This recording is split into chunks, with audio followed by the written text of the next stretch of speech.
que celui qui gagnait 1 500 € par mois et qui se retrouve au chômage à 1 350, les 150 € d'écart ne lui sont pas forcément incitatifs à retourner vers le marché de l'emploi. Il disait que le chômage est un droit. Non, ce n'est pas un droit, c'est un parachute social qui permet à celui qui est en difficulté de bénéficier de la solidarité nationale. Et puisque tu aimes les chiffres, je suis allé voir là à l'instant les chiffres de Pôle emploi disponibles dans mon secteur.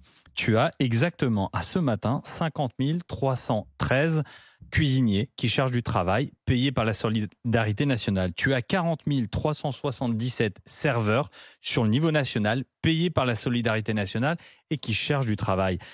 Quand on parle de secteur en tension, la solidarité nationale n'a pas à rémunérer à long terme, 24 mois, des personnes qui sont dans des secteurs où ça recrute.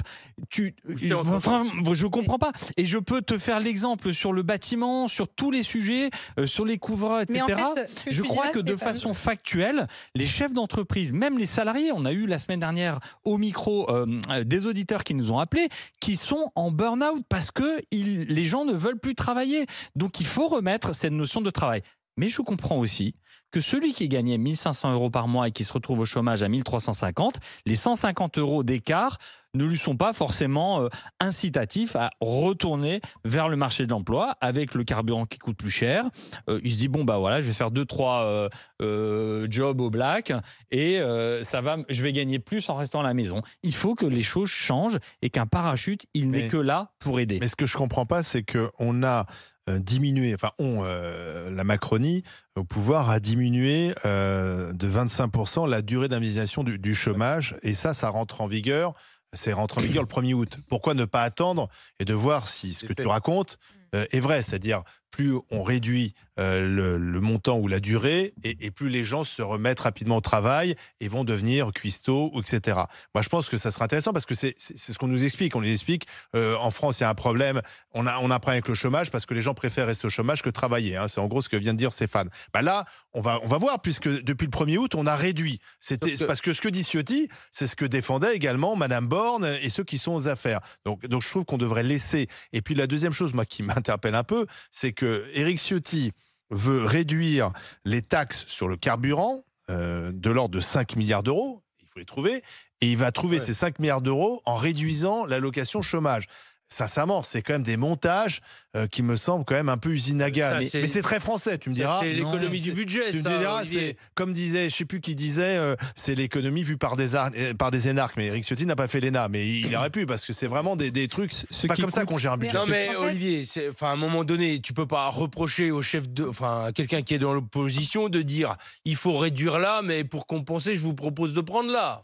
Ça me paraît logique que quand tu fasses une proposition... Le prendre sur les chômeurs. Comment tu la finances? Non, mais voilà, après tu peux contester le chômage puisque c'est notre sujet. Mais quand tu fais une proposition de modification du budget, il faut équilibrer ton budget. Si tu veux faire des économies dans l'État, je peux te donner une liste. Mais oui, je suis pas sûr que ce soit les chômeurs. En fait, après, où je pense que tu te trompes, c'est que la loi qui est intervenue au 1er août, ça joue sur la durée d'indemnisation du chômage. Et ça ne joue pas sur le montant initial de chômage. Et je pense que là où Ciotti a raison, ce qu'il faut s'attaquer, on a bien vu dans l'exemple de Philippe tout à l'heure, qu'on a eu au téléphone, qui nous dit avec 2 000 € par mois, je suis obligé de sauter un repas.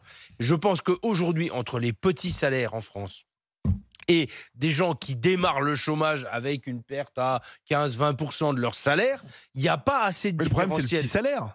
Mais bien sûr, mais c'est aussi qu'aujourd'hui... Non, mais tu peux dire que le problème, c'est le petit salaire ou le chômage. Le problème, c'est le différentiel qui n'est pas assez haut. Pourquoi c'est un petit salaire? Et je pense qu'aujourd'hui, il faudrait aller sur du chômage sectorisé. Je pense qu'il faudrait baisser le début du chômage sur les secteurs qui sont en tension. Parce que tu ne peux pas inciter les gens à aller dans telle ou telle filière si le chômage est égal avec la filière. Ce que vous dites là, c'est mieux et tu verras, il y aura moins de chômeurs. Ce que vous dites là, c'est exactement ce que Macron... Tu recrutes, quand tu cherches du travail dans la restauration aujourd'hui, je ne sais pas comment tu fais pour être Ce que vous dites, c'est exactement ce que Emmanuel Macron avait dit quand il avait dit à quelqu'un, là, vous avez qu'à traverser la rue. Oui. Sur le même trottoir maintenant. Moi, je te dis maintenant, même sur le même trottoir, tu trouves du travail. Tu n'as pas besoin de traverser la rue. Donc, en fait, le problème de ça, c'est que ça ne tient pas. Parce que déjà, c'est de la macroéconomie. Vous allez dire, par exemple, il y a 50 000 emplois, il y a 50 000 postes de restauration en tension. Donne-moi un exemple précis. Et il y a 50 000 chômeurs qui cherchent cherche un emploi dans la restauration. Bah hop, c'est facile. Oui. Mais ça, c'est facile sur un tableau Excel de macroéconomie. Dans la vraie vie, c'est des gens qui n'habitent pas forcément dans la bonne ville. Juste un exemple. Qui n'ont pas forcément la capacité horaire parce que enfants en bas âge, parce que handicap, parce que plein de raisons. Vous savez qu'il y a 20% des Français qui traversent un handicap à un moment dans leur carrière professionnelle, donc c'est pas rien. Il y a des problèmes de mobilité parce que le prix du carburant, etc. Enfin bon, il y a plein de raisons. Et donc en fait, je pense que l'erreur que vous faites, c'est de confondre la réalité du terrain et la macroéconomie. Évidemment, qu'en macroéconomie, vous dites, bah c'est simple, il y a 50 000 postes à pourvoir et il y a 50 000 travailleurs qui n'ont pas d'emploi. Concret, les